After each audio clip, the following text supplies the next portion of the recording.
പിന്നെ ഒരു കാര്യം വേണം, ഇവിടെ ഒരുപാട് സ്ഥലം റോഡിന് ആദ്യം നിങ്ങൾ നാട്ടുകാര് ആ നെല്ലിപ്പറമ്പ് നിങ്ങളുടെ കച്ചേരി പിടിക്കുന്ന സ്ഥലത്ത് റോഡ് വീട്ടാതെ കൊടുക്കും.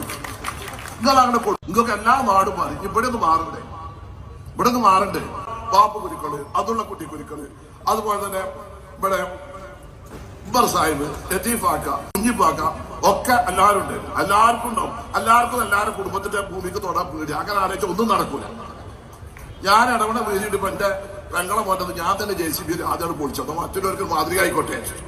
അപ്പൊ അതുകൊണ്ട് എനിക്ക് നിങ്ങളോട് പറയാനുള്ളത്, എല്ലാവരും ഒന്ന് കണ്ണു തുറക്കാം. ആ കുടിസായ മനസ്സിനെ ഒന്ന് മാറ്റാം.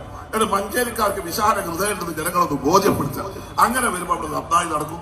അങ്ങനെ വരുമ്പോ അവിടുന്ന് അങ്ങോട്ട് മറ്റേ അവിടെ വാടിമാർഗം ബൈപ്പാസ് മുതൽ അഞ്ചിരങ്ങാടിക്കും ഇവിടെ അങ്ങോട്ട് മലപ്പുറത്ത് പോയിട്ട് ഈ ഗതാഗതം നിൽക്കൊന്നുകൂടെ. മറ്റേ ബൈപ്പാസ് അങ്ങാടി ഉണ്ടാവില്ല. പിന്നെ കണ്ടിന് സുർപ്പട്ടി അടക്കേണ്ടി വരും. ഞാൻ പിന്നെ പറഞ്ഞാറുണ്ട്, അങ്ങാടി ഉണ്ടാണെങ്കിൽ അങ്ങാടി കൂടെ തന്നെ പോകണം. അതാണ് നമ്മൾ കണ്ടത്. എല്ലാവരും ബൈപ്പാസ് വരും. ബൈപ്പാസ് എന്ന് പറഞ്ഞ ട്രഡീഷണൽ ആയ കച്ചവടക്കാർ ഉണ്ടാവില്ല. എല്ലാവരും